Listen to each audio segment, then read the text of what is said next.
يرفع الله الذين آمنوا منكم والذين أوتوا العلم درجات والله بما تعملون خبير. Bismillahirrahmanirrahim. Assalamualaikum warahmatullahi wabarakatuh.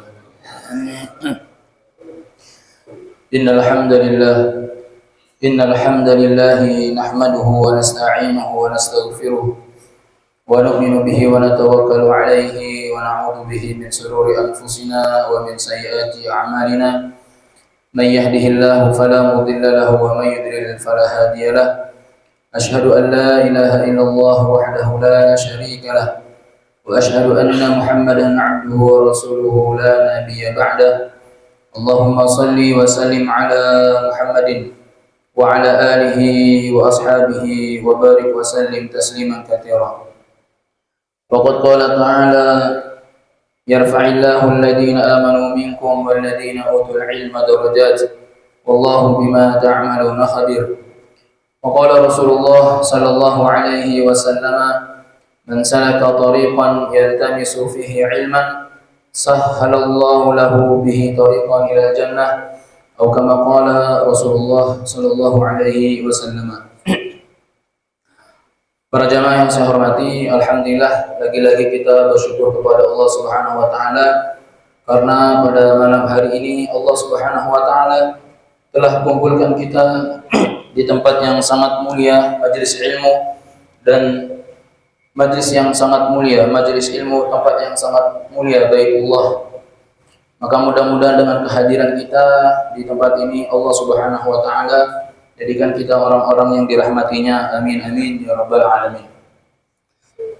Para jamaah yang saya hormati, baik sebelum kita membahas atau melanjutkan hadis yang ke-6 dan ke-7 dari Kitabul Jami' fi Kitab Bulughil Maram, ada satu makalah seorang ulama besar yang bernama Ibnu Rajab Al-Hambali di dalam kitabnya Jami' Al-Ulum wal Hikam, dan juga makalah ini pernah disebut oleh seorang ulama besar yang bernama Wahab bin Munabbih. Di dalam makalah itu disebutkan, innamad dunya wal akhiratu karajulin lahu imra'atan.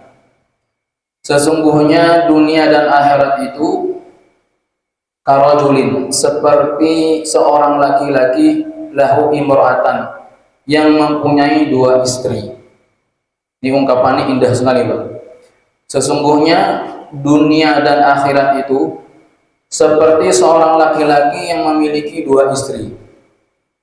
In ardo ihdahuma asqatal ukhra. In ardo, jika ia hanya mencintai salah satunya, asqatal ukhra, maka ia akan membuat yang lainnya cemburu. Jika ia hanya mencintai salah satunya, maka ia akan membuat yang lainnya cemburu. Jadi ulama mengatakan dalam kita menjalani kehidupan dunia ini, dari ungkapan ini ulama menjelaskan kita harus seimbang, ya. Jangan hanya dunia saja, ya. Dunia, gak kenal waktu sampai lupa akhirat. Ini gak bagus. Dan juga sebaliknya, jangan akhirat terus zikiran terus di musola, gitu. Gak pulang-pulang. Kenapa gak pulang-pulang? Saya sudah bertawakal kepada Allah, saya serahkan diri saya kepada Allah. Nah, ini juga enggak benar. Maka dua-duanya itu harus jalan, Pak, ya. Dunia jalan, akhirat juga jalan, ya. Syukur-syukur kalau kita juga sering duduk dalam majelis ilmu. Maka ini Masya Allah memiliki pahala yang sangat besar di sisi Allah Subhanahu wa taala. Baik para jamaah yang saya hormati, kita akan melanjutkan hadis yang ke-6, yaitu fadilatut tasbih, keutamaan daripada orang yang suka membaca tasbihat. Jadi Pak, kalau sudah akhir daripada Kitabul Jami' ini yang membahas tentang zikrullah saja, tentang zikir-zikir saja, ya. Kita bahas ini supaya apa? Supaya kita paham apa sih makna daripada tasbihat itu, apa sih arti subhanallah wa bihamdi, Apa arti la haula wala quwata? Apa arti astaghfirullah? Apa makna la ilaha illallah? Kenapa kita harus sebutkan? Maka insya Allah kita akan bahas pada malam hari ini ya, khususnya dalam kitabul Jami' bab akhir. Kita akan membahas tentang tasbih, fadilatut tasbih, keutamaan orang yang membaca tasbih. At-tasbih fil lughah, tasbih itu secara bahasa berasal dari kata sabbaha yusabbihu tasbihan. Sehingga dari tasbih ini memiliki dua pengertian. Yang pertama at-tanzihu, mensucikan. Yang kedua al-ibadu, menjauhkan.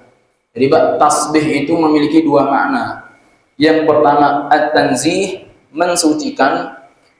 Ats-tsaniyan, yang kedua al-ibadu, artinya menjauhkan. Tasbih mensucikan dan menjauhkan. Maksud daripada menjauhkan itu apa? Menjauhkan Allah dari segala kekurangan, ya, kemudian cacat dan segala sesuatu yang tidak layak bagi keagungannya. Itu makna daripada al-ibad. Paham Pak ya? Jadi yang pertama mensucikan, yang kedua artinya al-ibad, menjauhkan. Wastilahan, adapun secara istilah makna daripada tasbih itu tanzihullahi ta'ala an kulli naqsin wa aibin wa mumathahatil makhluqina. Tanzihullah ta'ala an kulli naqsin, mensucikan Allah ta'ala an kulli naqsin, dari setiap kekurangan, wa aibin, dan cacat, wa muthalathil makhluqin, dan keserupaan dengan makhluk yang lain. Jadi zikir secara istilah itu artinya mensucikan Allah Ta'ala dari setiap kekurangan, cacat, dan keserupaan dengan makhluk. Jadi ketika seseorang hamba dia mengucapkan subhanallah, yang artinya secara makna subhanallah. Jadi kalau lebih dalam lagi secara bahasa dan istilah, makna subhanallah itu artinya anzahullahu wa abarra'uhu min kulli naqsin wa aibin. Ya Allah, aku mensucikan Allah dan membersihkannya dari segala kekurangan dan aib. Nah, ini makna daripada subhanallah. Aku mensucikan Allah dan membersihkannya dari segala kekurangan dan aib. Maka wajar bapak-bapak ketika seorang itu mengucapkan subhanallah itu memiliki pahala yang sangat besar. Bahkan satu subhanallah itu dapat memberatkan timbangan kebaikan kita. Maka kata Rasulullah, ketika engkau melihat sesuatu yang menakjubkan, maka ucapkanlah subhanallah, maha suci Allah. Satu subhanallah itu pahalanya besar, bahkan dapat mengampuni dosa-dosa sebanyak buih di lautan. Nanti kita bahas hadisnya. Qala Ibnu Rajab Al-Hambali bimakna tasbih. Ibnu Rajab Al-Hambali, ya, beliau mengatakan fatasbihu yatadhammanu tanzih Allah azza wa jalla 'anil naqais wal 'uyubi kulliha. Tasbih itu mengandung pensucian Allah azza wa jalla dari seluruh kekurangan dan aib.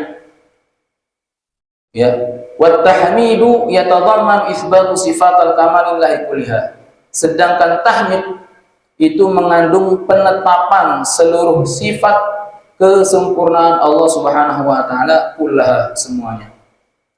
Karena itu kalimat subhanallah wa bihamdi itu Pak, sebenarnya subhanallah wa bihamdi itu menggabungkan dua perkara, ya, menggabungkan dua perkara. Subhanallah itu adalah mensucikan Allah, wa bihamdi, sedangkan wa bihamdi itu adalah memuji Allah. Ya, seperti itu. Kemudian pembahasan berikutnya, qala Ibnu Hajar rahimahullah. Ibnu Hajar ini menjelaskan lebih detail lagi makna daripada tasbih. Ini supaya kita paham Pak ya, tasbih itu apa sih sebenarnya. Ibnu Hajar menjelaskan tasbih ila thalathati aqsam. Tasbih itu memiliki makna tiga. tiga perkara, tiga hal, tiga makna. Yang pertama, jami'u al-adhkar fahuwa tasbih. Semua zikir itu sudah pasti tasbih. Nah, ini menurut Ibnu Hajar Al-Asqalani. Jadi tasbih itu satu. Ya, jami'ul adhkar fahuwa tasbih. Semua zikir apa saja itu disebut dengan tasbih. Baik itu la ilaha illallah, sholawat, istighfar, takbir, itu maknanya tasbih. Ya. Makanya dalam Al-Quran itu kan disebutkan yusabbihul laila wan nahar, ya, yusabbihul laila wan nahar. Para malaikat itu senantiasa bertasbih kepada Allah siang dan malam, nggak pernah putus. Maka para ulama mufassirin mengatakan tasbihnya malaikat ini bukan hanya ucapan lafaz subhanallah. Ya, ada yang malaikat diperintahkan oleh Allah untuk bertakbir sampai hari kiamat, ada yang membaca alhamdulillah, ada macam-macam. Jadi makna daripada tasbih ini menurut Ibnu Hajar Al-Asqalani maknanya umum. Jadi semua ungkapan lafaz zikir itu disebut dengan tasbih. Atsani, yang kedua, makna daripada tasbih salatun nafilah, salat sunat nafilah. Salat sunat nafilah itu juga namanya tasbih, Bapak. Maka dalam satu riwayat itu disebutkan jama'a Rasulullah sallallahu alaihi wasallam baina shalatain wa lam yusbih. Nabi itu pernah menjamak dua salat dan Rasulullah tidak melakukan salat nafilah. Maknanya apa? Maknanya para ulama fuqaha mengatakan tidak ada salat sunnah nafilah baik qabliyah maupun ba'diyah bagi orang yang menjamak salat. Begitu, Pak.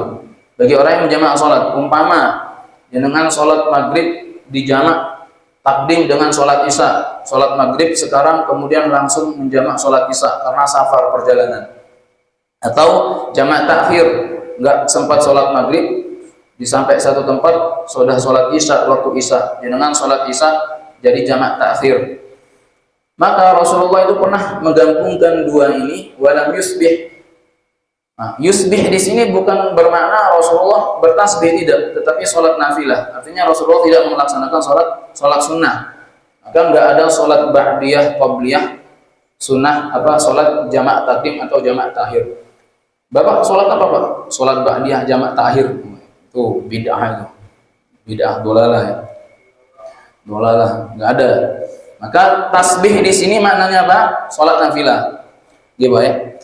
Yang kedua, makna hakikiyah. Tasbih bermakna hakiki. Nah, tasbih yang dimaksud di sini adalah subhanallah. Au salatu tasbih atau salat tasbih. Ya, salat tasbih. Nah, salat tasbih ini Bapak-bapak jangan kaget. Para ulama khilaf, ya. Ada yang mengatakan salat tasbih ini maudhu', hadisnya palsu. Yang kedua, ada yang mengatakan dhaif, lemah. Yang ketiga, ada yang mengatakan hasan. Hadis salat tasbih itu hasan. Maka jangan kaget ketika ada satu negara seperti di Afrika itu sudah terbiasa mereka melaksanakan salat tasbih. Ya. Nah, termasuk yang membolehkan itu Al-Imam Ibnu Hajar Al-Asqalani boleh melaksanakan salat tasbih. Mungkin kita di sini belum pernah ya salat tasbih. Setelah takbir baca tasbih 10 kali, kemudian 15 kali, kemudian rukuk 10 kali sampai akhir itu. Nah, jadi makna tasbih ini menurut Ibnu Hajar Al-Asqalani memiliki tiga makna, tiga pengertian. Yang pertama, setiap lafaz umum, zikir umum itu adalah tasbih. Yang kedua, salat nafilah itu juga tasbih. Ketika panjenengan salat qabliyah ba'diyah atau salat duha, salat witir dan lain sebagainya itu juga disebut dengan tasbih. Yang ketiga adalah ucapan subhanallah. Nah, ini makna yang hakiki, makna yang benar. Subhanallah itu tasbih atau salat tasbih. Baik, ini makna tasbih ya, Pak ya. Ditinjau dari segi bahasa, lughatan, wastilahan, dan secara istilah. Sekarang kita masuk pada bab pembahasan hadis. Hadis yang ke-6. Wa an Abi Hurairah radhiyallahu anhu qala, dari Abu Hurairah radhiyallahu anhu ia berkata, qala Rasulullah sallallahu alaihi wasallam, Rasulullah sallallahu alaihi wasallam bersabda, man qala, barang siapa yang mengucapkan subhanallah wa bihamdi, artinya maha suci Allah dan segala puji bagi Allah. Jadi orang yang mengucapkan subhanallah wa bihamdi mi'ata marratin, sebanyak 100 kali, khattat anhu khotoyahu atau khotoyahu, akan dihapus dosa-dosanya, wa in kanat mithla zabadil bahri, meskipun sebanyak buih di lautan. Bayangkan Pak, subhanallah wa bihamdi. Kalau di daerah, saya pernah di satu daerah itu Pak, zikirnya itu ketika setelah sholat itu, kalau kita kan biasanya subhanallah, subhanallah, subhanallah, alhamdulillah, alhamdulillah, alhamdulillah, Allah, Allah. Ini enggak digabung, subhanallah wa bihamdi, subhanallah wa bihamdi, subhanallah wa bihamdi.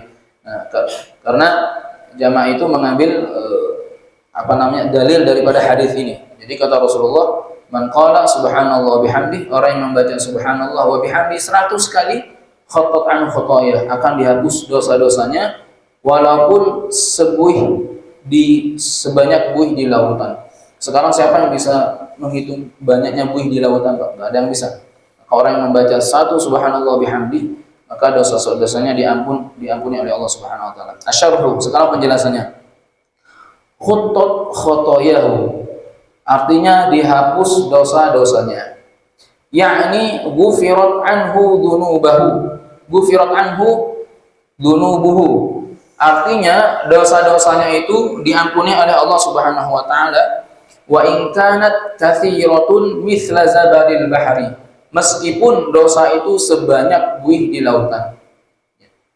Maknanya apa? Fa idza qala al-'abdu hadhil kalimah, apabila seseorang terus-menerus membaca kalimat ini, ya subhanallah bihamdi, membaca kalimat ini walaupun dia dalam keadaan lalai, walaupun dia dalam keadaan enggak suci, dalam keadaan di jalan, dalam keadaan apapun, dia enggak harus selesai sholat ya, dia membaca itu, wa qarraraha mi'ata marrah, dan mengulanginya 100 kali.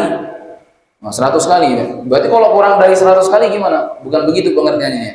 Artinya maksimal dia membaca itu 100 kali, ya, ghufirallahu lahu jami'ad dzunub, maka Allah akan ampuni seluruh dosa-dosanya. Allah berfirman, innallaha yaghfirud dzunuba jami'an, Allah itu akan menghapus dosa-dosa semuanya. Wala yu'jizu syai'un subhanah, maka tidak ada sesuatu yu'jizu, berarti yang pasnya ini Pak. Wala yu'jizu, tidak ada sesuatu pun yu'jiz yang mampu, syai'un yang mampu melemahkannya. Wala yastaghfiru syai'an yu'ti jalla wa ala, dan tidak menganggap banyak apa yang dia berikan.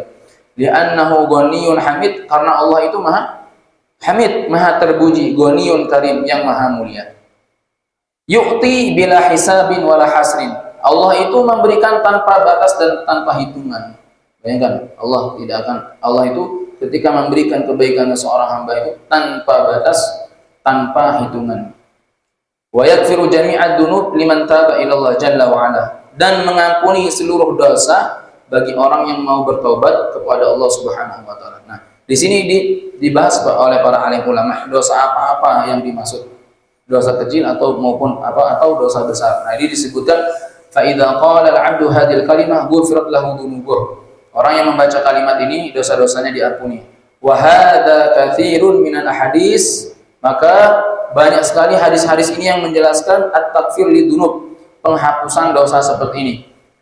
Tetapi yang dimaksud dengan dosa di sini khassah bis-shaghair, khusus untuk dosa-dosa kecil. Shaghair itu jamak dari kata shaghirun, shaghair, dosa-dosa kecil.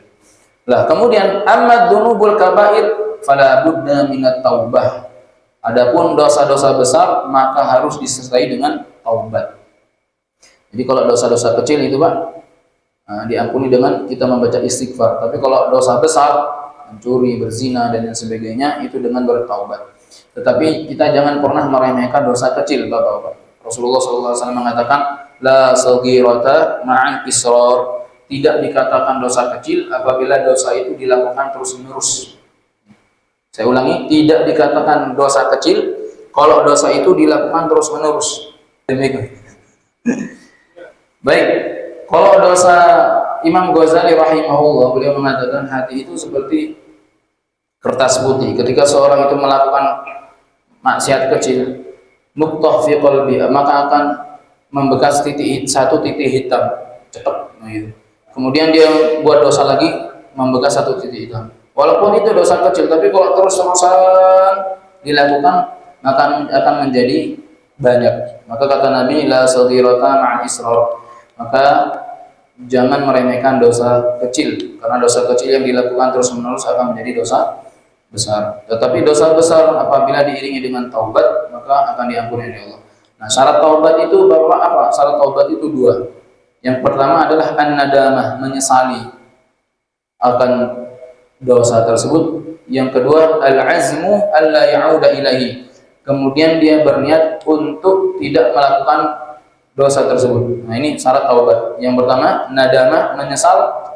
Yang kedua, setelah menyesal harus dia ada niat untuk apa? Untuk tidak mengulangi maksiat tersebut. Nah, ini daripada syarat taubat. Amma dzunubul kaba'ir fala budda minat taubah. Adapun dosa-dosa besar maka harus disertai dengan apa? Dengan taubat kepada Allah. Kata Allah Subhanahu wa taala dalam Al-Qur'an, "In tajtanibu kaba'ira ma tunhauna 'an." Jika kalian menjauhi dosa-dosa besar yang dilarang kepada kalian, nukaffiru 'ankum sayyi'atikum. Niscaya Allah akan menghapus kesalahan kalian semua. Wa qala Nabi sallallahu alaihi wasallam, Nabi sallallahu alaihi wasallam bersabda, "As-shalawatul khamsu," salat 5 waktu, "wal jum'atu ila jum'ah," Jumat ke Jumat berikutnya, "wa Ramadan ila Ramadan," dan Ramadan ke Ramadan berikutnya, "kaffaratun lima bainahun." Ini menjadi penghapus dosa di antara waktu-waktu tersebut, idastanabatil kaba'ir, apabila dengan catatan dia menjauhi dosa-dosa besar. Jadi antara waktu sholat duhur sampai asar ini kafarah, ampunan. Asar, maghrib, ampunan. Maghrib, isya, ampunan Allah. Isya sampai subuh, ampunan Allah. Ramadan sampai Ramadan pun kafarah, ampunan Allah. Dengan catatan apa? Idastanabil kaba'ir, kalau dia itu menjauhi daripada dosa-dosa besar. Semoga Allah Subhanahu wa taala berikan kita taufik, hidayah, inayah sehingga kita dijauhkan oleh Allah dari dosa-dosa mungkarat, dosa-dosa yang besar. Amin ya rabbal alamin. Wa ma'na subhanallah tanzih. Nah, ini dibahas lagi. Makna subhanallah, mensucikan Allah, at-tasbih wa tanzih, adalah pensucian. Ai anzahullah jalla wa ala an kulli ma yaliqu bihi minan naqais wal 'uyub. Yaitu aku mensucikan Allah yang maha agung dan maha tinggi dari yaliqu bihi, segala kekurangan, minan naqais, dari kekurangan, wal 'uyub, dan yang tidak layak baginya. Nah, mensucikan Allah dari apa? Anzahu anis syirik, mensucikan Allah dari sesuatu adanya sekutunya Allah. Ya, jadi ketika kita subhanallah itu maknanya mensucikan Allah dari adanya sekutu. Yang kedua, wa anzahu anil walad, mensucikannya dari memiliki anak. Ya, dari memiliki anak, karena Allah itu tidak beranak dan tidak diperanakan. Seorang Yahudi, orang-orang Quraisy itu pernah datang kepada Rasulullah SAW. Ya Muhammad, sif lana rabbak. Wahai Muhammad, kamu ini membuat huru-hara di Bani Hashim di Mekah ini. Kamu meninggalkan Lata wal Uzza, ya, mengenalkan Tuhanmu yang baru. Coba sekarang jelaskan kepada kami Tuhanmu itu, wahai Muhammad, seperti apa? Maka ketika ada orang kafir ini bertanya kepada Muhammad dengan sif lana rabbak, jelaskan Tuhanmu, maka Allah turunkan ayat yang sangat indah. Apa ya? Qul huwallahu ahad, Allahus samad, lam yalid wa lam yulad wa lam yakul lahu kufuwan ahad. Nah, ini asbabun nuzul daripada ayat ini. Ketika itu ada orang kafir Quraisy yang bertanya kepada Rasulullah tentang sifat Tuhannya, maka Allah jelaskan, turunkan ayat Qul huwallahu ahad, Allahus samad, lam yalid wa lam yulad. Allah itu tidak beranak dan tidak diperanakan. Ya, jadi makna subhanallah itu artinya wa anzahu anil walad, aku mensucikannya dari apa? Memiliki anak. Wa aniz zaujah, dari memiliki istri. Nah, ini maknanya. Kama yaqulul musyrikun wan nasara, sebagaimana anggapan orang-orang musyrik dan Nasrani. Jadi mereka menganggap Tuhan itu memiliki istri dan anak. Wa anzahu an kulli naqsin wa aibin, makna subhanallah mensucikannya dari segala kekurangan dan cacat. wa tanazzahu amma yaqulul mu'attalah, dan engkau mensucikannya dari perkataan mu'attalah, kaum mu'attilah, min nafin asma'i wa sifati, yang menolak nama-nama dari sifat-sifatnya. Jadi kaum mu'attilah ini yang membatalkan, Pak, yang tidak mau menerima tentang sifat Allah. Allah itu Allah ya sudah, nggak memiliki sifat apa-apa. Jadi ini kaum mu'attilah yang tidak setuju dengan sifat-sifat Allah, yang Allah Rahim, Allah Sami, Allah Maha melihat, Allah Basir, Allah Sami, Allah yang Maha mendengar, Allah Basir, Allah yang Maha melihat. Nah, ini ada kaum mu'attilah nggak setuju, Pak, dengan sifat-sifat seperti ini. Karena apa? Mereka menganggap ketika Allah memiliki sifat seperti ini, melihat, mendengar, ini kan sudah tasbih, menyerupai bahwasanya Allah itu seperti makhluknya. Nah, ini perkataan yang menyimpang, yang tidak benar, pemikiran yang tidak benar. Mu'attilah ini maksudnya Allah itu Maha melihat, maka penglihatan dan pendengaran Allah itu berbeda dengan apa? Penglihatan dan pendengaran manusia pada umumnya. Allah Sami, Allah Basir, Allah Maha melihat. Penglihatan Allah tidak seperti penglihatan kita. Allah Basir, Allah Maha mendengar, itu tidak seperti apa yang kita dengar, pendengaran kita. Jadi kita berlindung dari mu'attilah, orang-orang yang menolak nama-nama dan sifatnya Allah Subhanahu wa ta'ala. Seperti itu. Ini makna daripada subhanallah. Baik. Sekarang kita masuk ke hadis yang ke-7, Pak, ya. Ini makna subhanallah wa bihamdi. Mudah-mudahan kita diberikan taufik untuk selalu bertasbih, ya. Subhanallah wa bihamdi, subhanallah. Melihat istri kita, subhanallah. Melihat sesuatu apapun, subhanallah, masya Allah, ya. Lidah kita selalu berzikir basah dengan zikrullah. Min fadhaili tasbih wa tahmid. Sekarang kita masuk pada bab ke-7, hadis yang ke-7 tentang keutamaan tasbih dan tahmid. Nah, di sini ada hukum, Pak, ya. Di sini menjelaskan tentang hukum juga di sini. Wa an Juwairiyah binti Harith radhiyallahu anha qalat, dari Juwairiyah binti Al-Haris radhiyallahu anha, beliau berkata, qala li Rasulullah sallallahu alaihi wasallam, Rasulullah bersabda kepadaku, laqad qultu ba'daki arba'a kalimat. Sungguh setelah meninggalkanmu, aku telah mengucapkan 4 kalimat. Law wuzinat bima qulti mundul yaum lawaztahunna. Yang mana apabila ditimbang 4 kalimat tersebut dengan seluruh zikir yang engkau ucapkan sejak pagi hari ini, niscaya sebanding dengannya. Kalimat itu adalah subhanallah wa bihamdi, adada khalqi, wa ridha nafsi, wa zinata arsyih, wa midada kalimati. Ini Pak. Subhanallah wa bihamdi, adada khalqi, wa ridha nafsi, wa zinata arsyih, wa midada kalimati. Akhrajahu Muslimun. Hadis ini riwayat Imam Muslim. Syarhul hadis, syarah. Juwairiyah itu bintul Haris. Juwairiyah binti Haris Al-Halaliyah adalah Ummul Mukminin radhiyallahu anha. Beliau ini salah satu istri Rasulullah sallallahu alaihi wasallam. Jadi istri Nabi itu, Pak, dijuluki dengan Ummul Mukminin atau Ummahatul Mukminin. Jadi istri-istri Nabi, ya. Itu dijuluki Ummahatul Mukminin, zaujun Nabi. Nah, ketika itu istri Nabi ini kanat jalisatun tadhkurullah ta'ala. Beliau ini sedang duduk berzikir kepada Allah. Jadi istri Nabi itu biasa sedang duduk berzikir kepada Allah.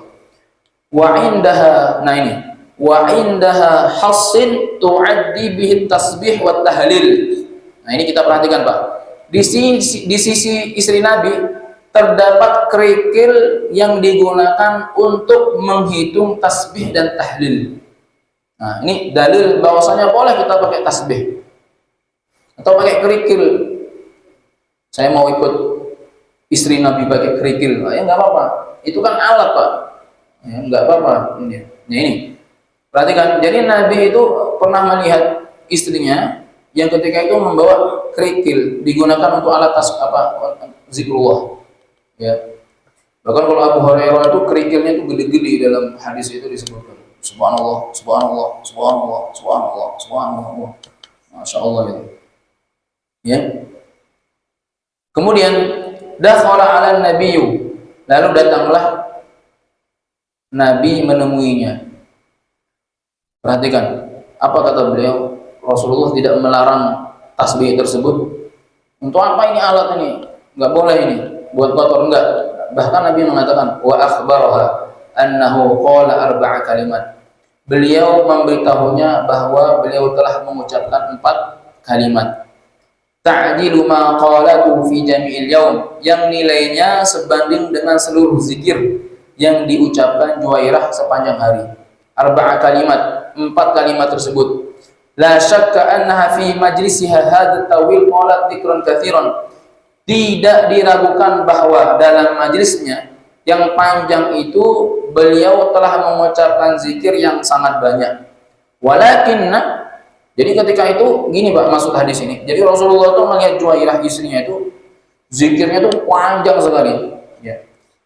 Kemudian Rasulullah itu mendengar Juwairah ini membaca 4 kalimat itu. Walakin arba'a kalimat ta'dilu ma qalatu fi hadzal yaum. Tapi 4 kalimat ini wahai Juwairah yang kau ucapkan itu dapat menandingi ribuan zikir yang kamu ucapkan tadi.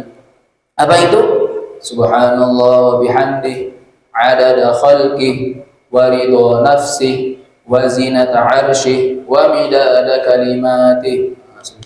Mari Pak kita sama-sama Pak ya membaca ini supaya kita mendapat pahala borongan ini. Amin. Subhanallah wa bihamdihi, adada khalqihi, wa ridha nafsihi, wa zinata 'arsyihi, wa midada kalimatih. Subhanallah bihamdihi alladzi dzakara fil hadits alladzi qablahu. Ucapan subhanallah telah disebutkan dalam hadis sebelumnya. Ya. Kita sama-sama tahu tadi man qalaha mi'ata marrah khutat an khutaya. Orang yang mengucapkannya 100 kali dosa-dosanya diampuni. Tambahannya adalah adada khalqih, sebanyak jumlah makhluk. Maksudnya apa? Adada ma khalaqallahu jalla wa ala fis samawati wal ardi wa ma bainahuma minal makhluqat, yakni sebanyak seluruh makhluk yang Allah ciptakan di langit, di bumi dan di antara keduanya. Makhluk-makhluk Allah ini Pak semuanya bertasbih kepada Allah Subhanahu wa taala. Maka ketika seorang mengucapkan subhanallah wa bihamdi adada khalqih, maka kita itu akan mendapat pahala sesuai dengan jumlah makhluk yang ada di muka bumi ini ketika dia berzikir kepada Allah Subhanahu wa taala. Jadi besar sekali Pak pahalanya. Tusabbihu wa tahmudu, ya. Yang semuanya bertasbih dan memujinya, semua makhluk Allah. Wa man yuhsal makhluqatillahi ta'ala, maka siapa yang mampu menghitung seluruh makhluknya Allah Subhanahu wa taala. Enggak ada yang mampu, Pak. Kalimat yang kedua, waridha nafsi. Waridha nafsi. Tadi ada khalqi, Pak. Sekarang ridha nafsi. Itu apa makna? Harta yardallah, sehingga Allah taala meridai. Fahada fi wasfullah jalla wa ala biridha. Dalam kalimat ini terdapat penetapan sifat ridha bagi Allah yang maha mulia lagi maha tinggi. Jadi ketika kita mengucapkan subhanallah bihamdi adada khalqi wa ridha nafsi wa annahu yardi tasbih wa dzikr. Jadi wadzat wa dzikru, bahwa tasbih serta zikir yang kita baca ini membuat Allah Subhanahu wa taala ridha. Seperti itu. Li'annahu yaksibul 'abda ayyadallahu anhu, karena zikir itu menjadi sebab seorang hamba memperoleh keridhaannya. Kemudian wazinat 'arsy, dan seberat timbangan arsy-nya. Ini artinya Pak ya. Al-arsyu huwa a'dhamul makhluqat wa 'alal makhluqat. Arsy adalah makhluk yang paling agung dan paling tinggi. Jadi arsy itu makhluk Pak ya, yang paling agung dan yang paling tinggi. Wallahu jalla wa ala mustawil al-arsy fawqa makhluqati, dan Allah maha tinggi beristiwa di atas arsy, di atas seluruh makhluknya. Fal wal arsyu huwa a'dhamuha, maka arsy ini sesuatu yang agung, ya, sesuatu yang agung. Zinat arsy, maksudnya apa? Seberat timbangan arsy-nya itu. Jadi ketika seorang itu mengucapkan subhanallah wa bihamdi adada khalqi wa ridha nafsi wa zinat arsy, maka pahalanya itu seberat arsy-nya Allah Subhanahu wa taala, ya. Wa mada yuwazuna arsy ala kibri wa dhamati wa 'azimati, dan apa yang dapat menyamai arsy dalam ukuran kebesaran dan keagungan Allah Subhanahu wa taala. Yang terakhir, fahadil kalimah ta'dilu zinatal arsy min fadliha wa 'azamatiha. Maka kalimat zikir ini sebanding dengan berat arsy karena besarnya keutamaan dan keagungannya. Gitu Pak ya. Nah, sekali-kali Pak kita baca subhanallah bihamdi adada khalqi wa ridha nafsi wa zinata arsy wa midada kalimati. Nah, itu. Wa midada kalimati. Sedikit lagi, al-midad wal hibrul ladzi yuktaba bihi. Midad itu artinya tinta yang digunakan untuk menulis. Wa kalimatullah kalamullah jalla wa ala. Sedangkan kalimat-kalimat Allah merupakan firman Allah yang maha mulia, yang paling tinggi, la ya'lamu illahu, maka tidak ada yang mengetahui seluruhnya kecuali Dia, wala yuhsi illa huwa, dan tidak ada menghitungnya kecuali yang dapat menghitungnya kecuali Allah Subhanahu wa taala. Wa midada kalimati. Jadi pahalanya itu hanya Allah Subhanahu wa taala yang tahu. Cukup ya Pak ya. Mudah-mudahan Allah Subhanahu wa taala senantiasa memberikan kita taufik hidayah sehingga kita senantiasa bertasbih, suka bertasbih kepada Allah Subhanahu wa taala. Yang terakhir Pak, sering Sofyan menyampaikan, Imam Ghazali mengatakan lisan mil'aqatul qalbi. Lisan itu adalah sendoknya hati. Lisan itu sendok hati. Kalau hati ini suka bertasbih, berzikir kepada Allah, maka lisan ini Pak akan mudah mengeluarkan apa yang dalam hati kita. Maka jangan kaget orang yang biasa-biasa saja tapi dia suka berzikir, ketika di akhir hayatnya mudah sekali dia mengucapkan kalimat la ilaha illallah. Karena apa? Hatinya itu suka zikrullah. Hati yang suka berzikrullah bukan orang yang zikir terang-terangan gitu, enggak Pak ya. Tapi hatinya itu ta'alluq, senantiasa ingat kepada Allah ya. Ketika susah, innalillahi wa inna ilaihi raji'un. Ketika melihat apa-apa, hatinya selalu bertasbih subhanallah, ingat kepada Allah Ta'ala ya. Nah, hati-hati yang seperti inilah yang orang itu insya Allah akan diberikan taufik untuk senantiasa berzikir sehingga dia mati dalam keadaan husnul khatimah. Amin amin ya rabbal alamin. Subhanakallahumma bihamdika asyhadu an la ilaha illa anta astaghfiruka wa atubu ilaik. Wassalamualaikum warahmatullahi wabarakatuh.